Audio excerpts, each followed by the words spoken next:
In this video, I'm going to show you all the places you can store Bitcoin.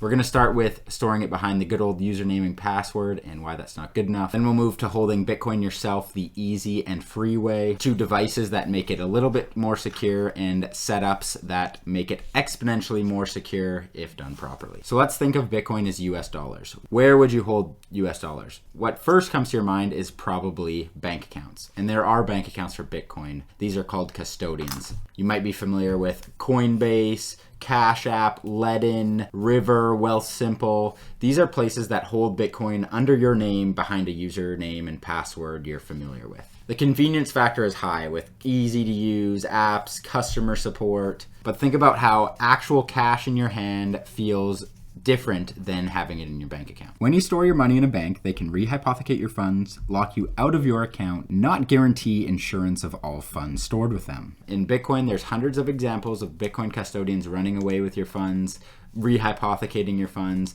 to never be heard from again. In Bitcoin, there's no refunds. Once it's sent to somebody else, that's it. There's no government for you to call. There's no person for you to call and ask for that money back. That's one of the reasons why Bitcoin is so valuable. It's like that freedom of cash in your hand that nobody can take it away from you or tell you where and when you can't spend it. Now, the next step is to get Bitcoin yourself. And all Bitcoin live on an address somewhere on the network. And your goal is to get an address that you own and control. And this is called self-custody. To get your own Bitcoin address, you can use software called Bitcoin wallets. These help you generate addresses where you can send and receive from. They're usually free to download on a computer or phone app.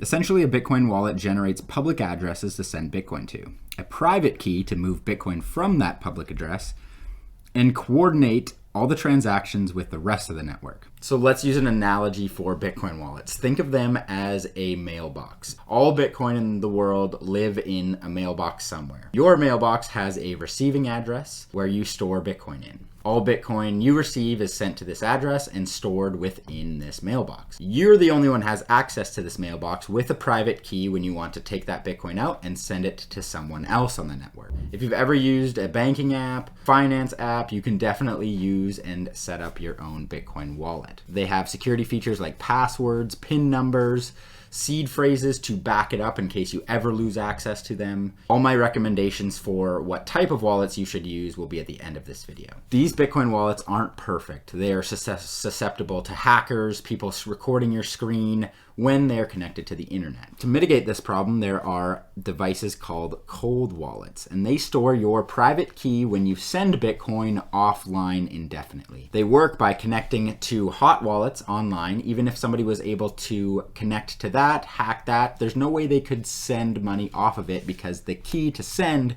is in this device when you either plug it in or send with SD cards. Now, if you think that's not secure enough, you can actually create Multisig where you have one wallet to sign, a second wallet to sign, and a third wallet to sign when sending off a transaction if you really want more security. Let's use an analogy to compare these different places to store Bitcoin. Imagine a world where there is a mall, and this mall is the entire internet. It is open 24/7, available for anyone to come into. When your Bitcoin is held custodial, it is almost like your Bitcoin is being held in a store in this mall, where anybody can walk into. Your name might even be on the wall to show you how much Bitcoin you have and what vault, and hackers can walk in, walk out, try to break into this 24/7 as much as they want. When you keep your wallet in a software wallet, you're essentially keeping it in this mall somewhere in that mailbox we talked about, again, open for hackers to try to break into this wallet 24/7. When you use a hard wallet, your actual key is somewhere outside of this mall, outside of the internet, in the universe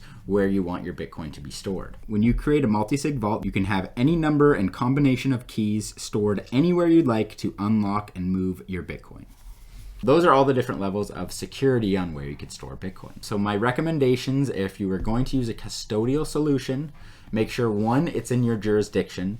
2, you're able to sign a contract with them so you could be in a contractual negotiation if anything were to happen to your Bitcoin stored with them. And make sure you can have proof of funds on the network where you can prove they're not moving or rehypothecating your funds. Today, currently, I have no recommendations in the space. Hopefully custodians will have these features in the future. But really the goal should be self-custody. And those hot wallets I talked about is a great stepping stone. It's a free software you can open on your phone or computer. Ones I recommend for the computer would be Blue Wallet, Blockstream Green, or Sparrow. For the phone, I would recommend Blue Wallet or Blockstream Green. When choosing a software wallet, don't just be downloading any one you see on an app store, on a Google Play Store, on your Microsoft Store. You want to make sure your wallet software is open source, so there's been many eyes on the code for others to see how private keys are generated. You want to make sure it's BIP39 compatible, so this means you can restore it with 12 or 24 word seed phrase at any moment if you were to lose access to this wallet. Now for cold wallets, if you want to upgrade your security, I recommend you choose one that is Bitcoin only, has Bitcoin only software in it. A lot of these other hardware wallets will have other softwares to run other types of cryptocurrency that can take away from the security of Bitcoin on your device. Make sure that you have a screen so you can verify the address when sending to and from on your device. Buy these from the manufacturer themselves. You don't want somebody in the middle of these hacking into it or putting malware on it. Again, they have to be BIP39 compatible, where you use a 12 or 24 word seed phrase to restore your Bitcoin. So if you ever smash this, lost it, you're able to upload that seed phrase into another one of these devices and use it anytime. Now the cold wallets I recommend are something like the Blockstream Jade. You can get this for around $75. For ultimate security and the most usability with features, and if you're comfortable using Bitcoin, definitely recommend the Cold Card. Has so many security features that no other Bitcoin wallet has. You can pick this up for about $160 to $200 depending on the package you want. Now if you want to create a multisig where you use multiple of these wallets to sign transactions to move your Bitcoin in a very secure method, one of the wallets I recommended in Sparrow plus these devices to create that. If you're completely new to setting up those multi-signatures, do not recommend doing this on your own, as one mistake in this multi-signature setup, you could lose your Bitcoin forever. There are companies like Unchained that create this 2 of 3 multi-signature for you and walk you through creating that deep secure storage. Now I have tutorials on my channel on where to store Bitcoin for most of the wallets I talked about, how they work, sending them off, backing them up. I have full guides on my website. If you have any more questions, please put them in the comments below or message me personally. I'll be happy to help. And thanks for watching.